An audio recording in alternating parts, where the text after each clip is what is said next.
नमस्कार दोस्तों, स्वागत है आपका A to Z स्टोरीज अद्भुत ऑफिशियल पर। साधु संत फकीर गुरु रहबरों की सदा ही जय जयकार। यदि आप ध्यान की ओर जा रहे हैं तो इस बात को मैं दोहरा दूं कि तुमने जो अब तक जाना है उसमें से कुछ भी सत्य नहीं है। तुमने अब तक जो भी माना है उसमें कुछ भी सच नहीं है। तुम्हारा सब असत्य है, क्योंकि अभी तो तुम ही असत्य हो।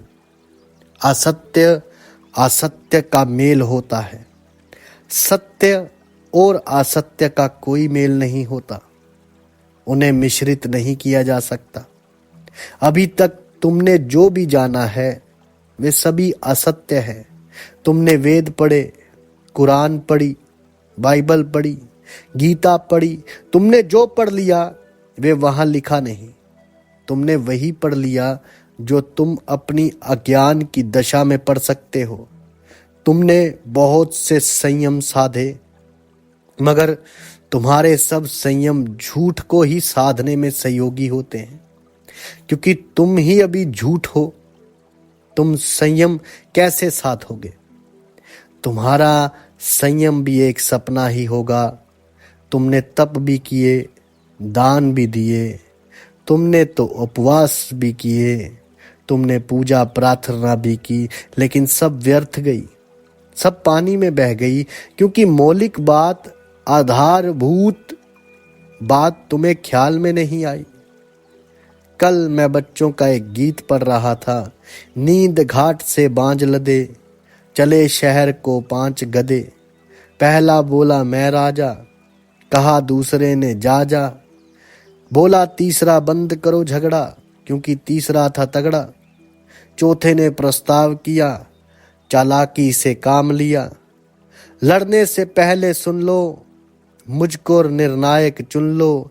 आया तब 5वों के, शुरू किया रेंको रेंको। खूब चली फिर दुलाती, कुचल गई पत्ती पत्ती। मालिक आया तभी सधे, बदले बिल्कुल नहीं गधे। मालिक को देखकर सध भी गए, शांत भी खड़े हो गए, बदले बिल्कुल नहीं गधे। लेकिन कहीं मालिक को देखकर सधकर खड़े हो जाने से, सधे हो जाने से कहीं गधे बदले हैं क्या? तो कुछ गधे हैं जो बाजार में तुम्हें मिलेंगे, कुछ गधे तुम्हें आश्रमों में मिल जाएंगे, सदे भदे गधे, मगर बदले बिल्कुल नहीं गधे। कोई धन के पीछे पागल है, कोई धन को छोड़ने के लिए पागल है, लेकिन धन का प्रभाव दोनों पर है। धन से छूट होती नहीं दिखती, धन छूट जाता है तो भी धन से छूट होती नहीं दिखती। कोई स्त्रियों के पीछे दीवाना है, कोई स्त्रियों से घबरा कर भाग गया है। फर्क कहाँ? दिशा बदल गई, मूर्ता नहीं बदली। बदले बिल्कुल नहीं गधे। घबराहट है कि कहीं स्त्री ना छू जाए, कि कहीं स्त्री दिखाई ना पड़ जाए। ये घबराहट कैसी? अगर तुम्हें दिखाई पड़ गया कि सब सपना है तो घबराहट किस बात की? सुबह जाकर अगर कोई कहे कि रात देखा कि सब सपना है, इस कमरे में सांप ही सांप थे, कि सिंह दहाड़ते थे, सब सपना है, लेकिन सुबह हम उससे कहे कि चलो कमरे के भीतर, वे कहे कि मैं नहीं जाता, सब सपना है, बाकी मैं जाता नहीं, क्यों जाएं? अगर तुम्हें दिखाई पड़ गया कि सपना है तो अब क्या घबराहट किस बात की? अब तो कमरे के भीतर आ जाओ। नहीं, वे कहता है सब सपना है। सब समझ में आ गया, मगर जाए क्यों कमरे के भीतर? कमरे के भीतर हम नहीं जाएंगे, हमने कमरे का त्याग कर दिया है। अरे जनक जैसा ज्ञानी बहुत मुश्किल से मिलेगा, क्योंकि जनक ज्ञान को उपलब्ध हुए और महल छोड़ा नहीं। यही परम ज्ञानी की दशा है, क्योंकि जब जान ही लिया तो छोड़ने को कुछ ना बचा।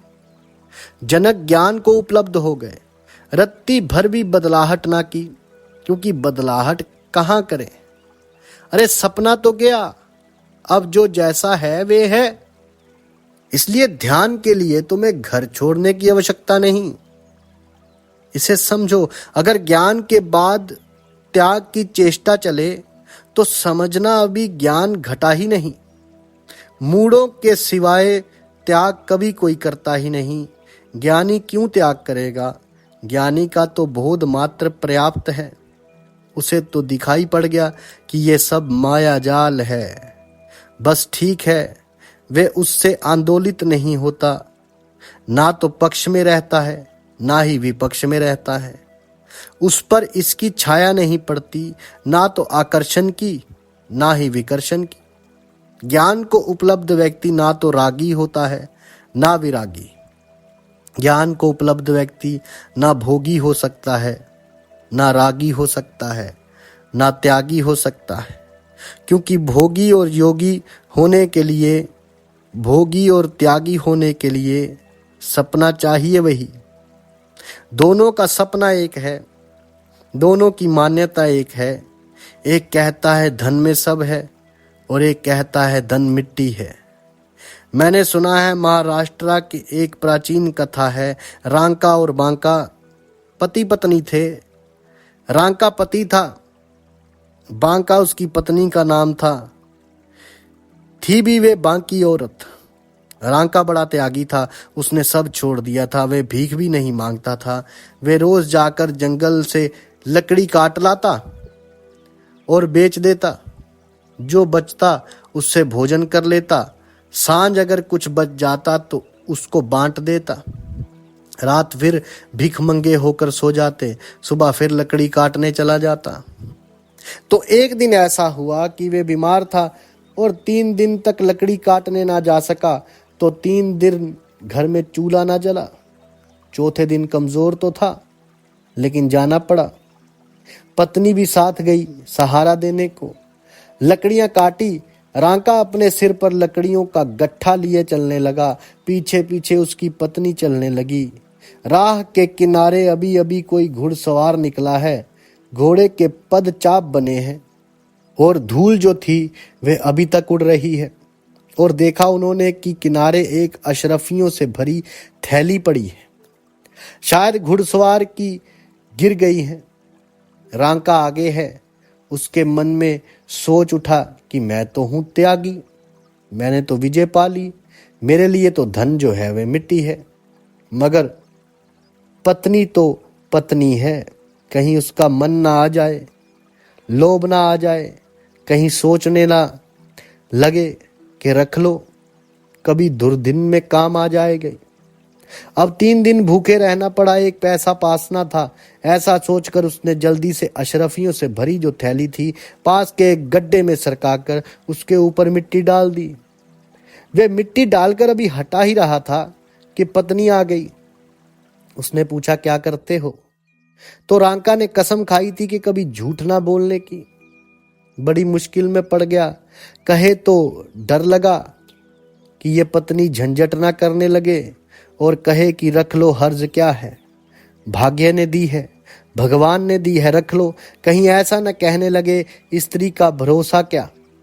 तो साधु सन्यासी स्त्री से सदा डरे रहे, मगर झूठ भी ना बोल सका क्योंकि कसम खा ली थी।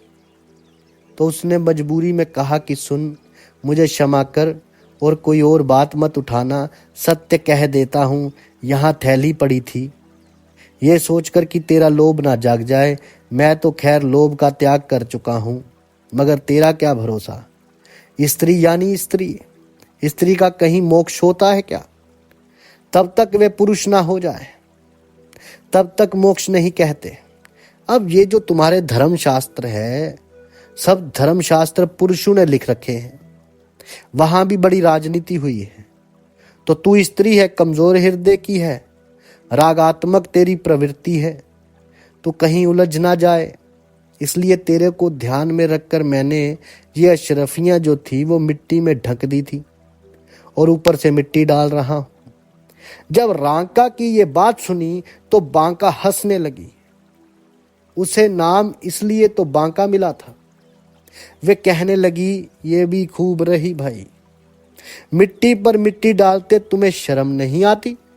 और जरूर तुम्हारे भीतर कहीं लोभ बाकी है जो तुम मुझ में सोचते हो, क्योंकि जो तुम्हारे भीतर होता है वही तुम दूसरों में ढूंढते हो। जो तुम मुझ पर आरोपित करते हो वे कहीं तुम्हारे भीतर दबा पड़ा होगा।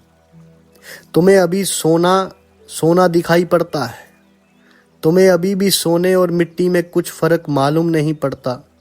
वे तो रोने लगी, वे तो कहने लगी कि मैं तो सोचती थी कि तुम त्यागी हो। ये क्या हुआ, अभी तक धोखा ही चला। तुम मिट्टी पर मिट्टी डाल रहे हो, ये बांका समझती है जनक का सूत्र। जनक परम ज्ञान को उपलब्ध हो गए और कुछ भी ना छोड़ा, इसे समझिए। अरे भोग और त्याग ये दोनों ही अज्ञानी के लक्षण हैं। वे एक ही सिक्के के दो पहलू हैं। तो ना तो कुछ छोड़ना है ना ही कुछ त्याग करना है, इसे समझिए। साधु संत फकीर गुरु रहबरों की सदा ही जय जयकार।